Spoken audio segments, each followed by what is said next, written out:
and welcome to Facts or Frauds. All right, this is case 24-2448 SM People versus Eric Martin.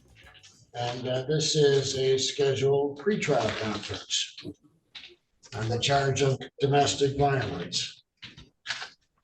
Good afternoon, Your Honor. Nicholas Darren on behalf of Mr. Martin, who appears before us via Zoom. Mr. Martin, if you could state your name for the record, please.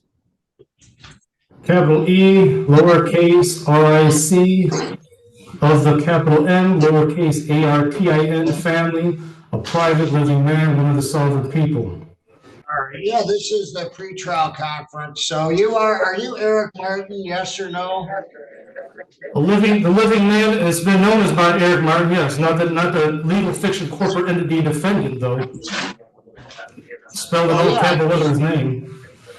You're Eric Martin, in other words. The living man has been known as Eric Martin, yes, not a legal fiction corporate entity, though.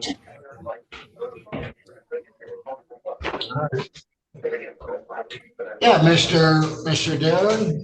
Your Honor, I was recently appointed to this case. The prosecutor just sent me the discovery. Mr. Martin has informed me that he filed a couple motions with the court. I haven't had a chance to review them, but in discussing them with them, one of them I'd be comfortable just asking the court. I think I can do it orally even. Mr. Martin has been incarcerated for about 38 days now. And under the applicable court rule on a misdemeanor case, if he's been incarcerated for 28 consecutive days, he can be released on a personal recognizance bond. I think that that's appropriate in this case. The delay in this case was not any fault of his or anything like that. It's just he's unable to post the bond. So I would ask that his bond be changed to a personal recognizance bond from, I believe it's the $1,000 bond that he has to post. Additionally, I just, like I said, received all the discovery and whatnot. I would need an opportunity to review that. If Mr. Martin would be comfortable wanting to argue his own motions, I have no problem with that.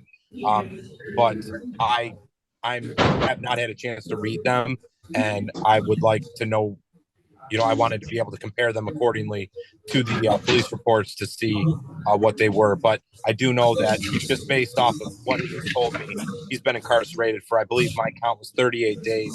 Today will be the 39th day on a 93-day misdemeanor, which would allow for him to be released under the Michigan court rules. Hello? Am I heard? No? Hello? Do we have the prosecutor available on this matter?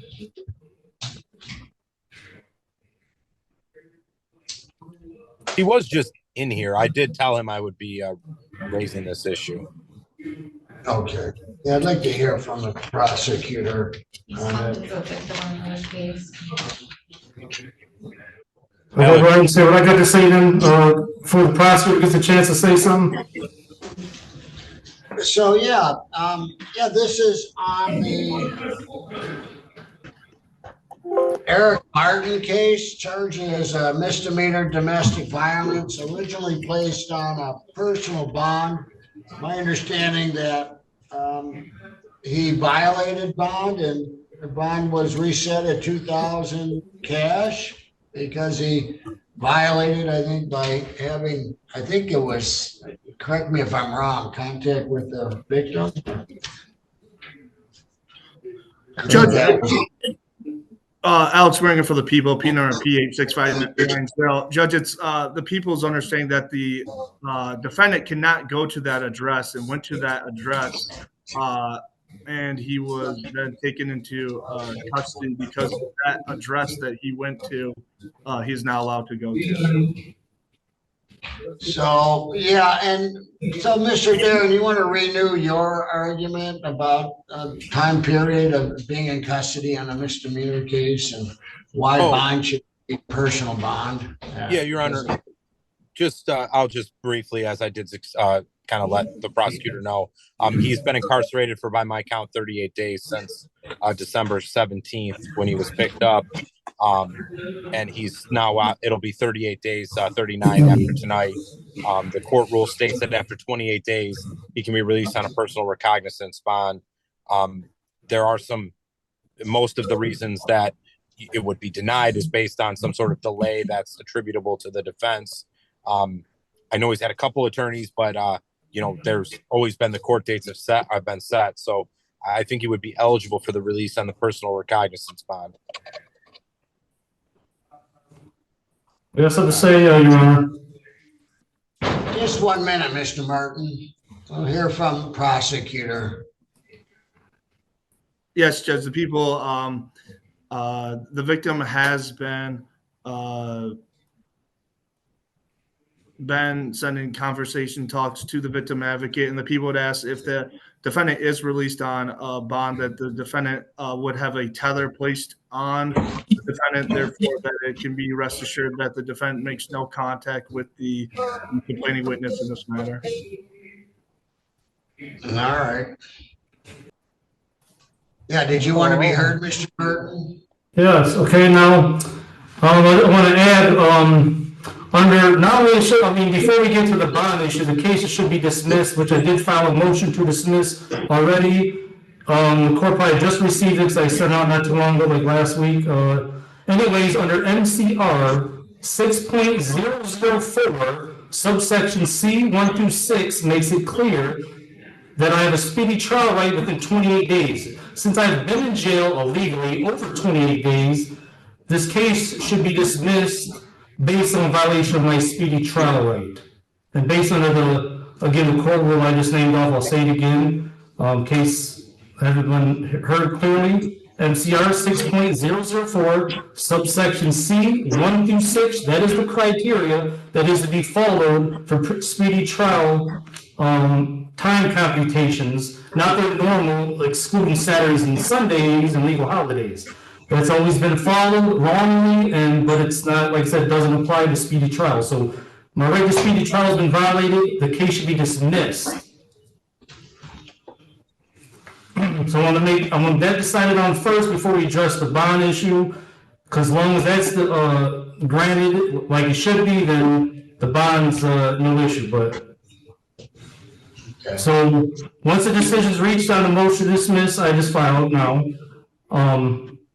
Then once the decision's on that, then I'll address the bond if it's not granted. But that's all I have to say on that for right now. Yeah, Mr. Rangel? Yes, Judge, the defendant doesn't get the benefit of picking new counsel, and then when picking new counsel, reach a date where the case will then be dismissed. There's been, I believe this is the third or fourth defense counsel representing the defendant, and if it would be then in the court's client to dismiss this outright, then defendants would be able to set the ability to just keep picking new defense counsels, and once they get to 28 days, be able to argue that it wasn't a speedy trial and then have the matter dismissed. So it's the people's argument that the case should remain as charged, and addressing bond again, that if the defendant is released on personal bond, it's put on a tether. I gotta talk to. Okay, now what he just said was, I was going to say it's irrelevant nonsense. I've been in jail since the 14th of December. That's a fact, cannot be disputed. I've been in jail since the 14th of December when I was arrested by Taylor cops illegally, based on no evidence, based on my brother's lying allegation that I sold him, which is all it is, it's a lying allegation. But anyways, the fact is I've been in jail on the 14th till now. It's over 28 days. The court rule again, MCR 6.004, subsection C 1 through 6 makes it clear when you are in jail consistently for 28 days, your right to speedy trial has been violated. It demands the case, calls for the case to be dismissed. Simple as that. Everything else the prosecutor's saying is nonsense. I'm in this video and I don't understand how I got put here. All right, we're going to put you on mute, Mr. Kerr. This isn't your case at this time. I'm supposed to be the defendant or the plaintiff or whatever. Hello? All right. Nobody even talked to me. Hello? All right, so thank you. Yeah, who's speaking now? This is Kurt Martin. the brother, All right, did you want to comment on this whole matter at this time, Mr. Martin? no, I mean, no. I couldn't even I didn't even know it was today, the court. I thought it was yesterday, and I was just called by the prosecutor that it's going on today. I've been hospitalized, and I'm now in a facility that's taking care of me, and so I don't have nothing really to comment about. I mean, All right, very good. I just want to make sure that you can see me and I was heard, because there's nobody that see me or nothing. All right, well, thank you, Mr. Kurt Martin. So, all right, I'm denying the defendant's motion to dismiss based upon his changing of defense attorneys. The delays appear to be to a great measure caused by him by violating his bond conditions and repeatedly changing attorneys. That motion is denied. I will allow a personal bond in the case of $2,500, conditional upon a GPS tether and preventing the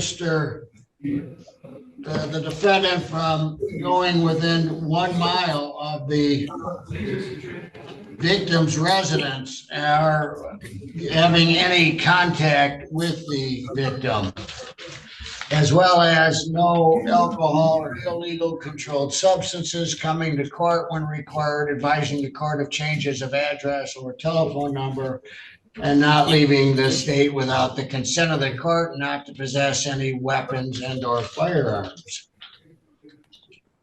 And we'll give you another date for court. That'll be, we're going to need an address for you or phone number, Mr. Eric Martin, for that hearing. Or you can come to the court and get that date. Come to the court and get that date, Mr. Eric. I have objections to, can I talk now? I have objections to your order now.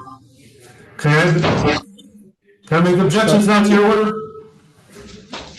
I did not hear that. I said I have objections to your order. Now, first of all, in objection to your order, no dealing has been attributed to me switching attorneys. That's false.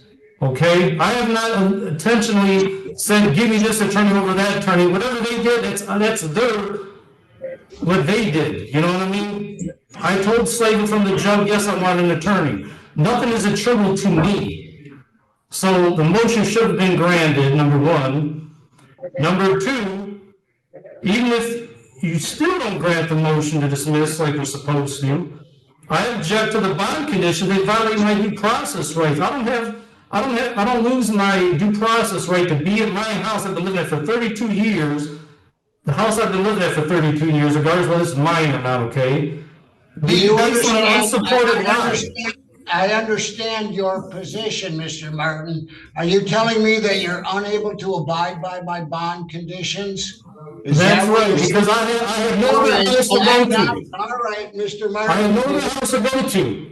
And it violates my due process anyways. Yes, so Mr. Martin is telling me preemptively he will not abide by those bond conditions. Therefore, I am going to change the bond back to the original bond and keep it at the cash bond because he poses a serious threat to the community. He's already demonstrated he won't comply with the bond conditions. And now he's preemptively telling me that he will not comply with the bond conditions I've just set. So therefore, your bond is remaining at what it was before, the cash bond. We will reset the pretrial conference and a notice will be sent out for that next pretrial conference. Same bond conditions. And that violates my due process. I want to appeal this now. I want to appeal this to the Court of Appeals ASAP. It all violates my due process. It violates my... All right, thank you. That's going to end the hearing. You can't fix stupid. And thanks for joining us on Facts or Frauds. Make sure you hit the thumbs up button, you're subscribed, and ring that bell. Also, leave a comment in the comment section. Tell me what you think. And a huge thank you to all of our Facts or Frauds channel members.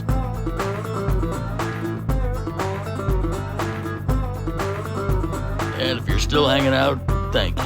I appreciate you all. Make sure you hit the thumbs up button, subscribe, and ring that bell. Also, leave a comment in the comment section. Tell me what you think. Till next time, I'll see you soon.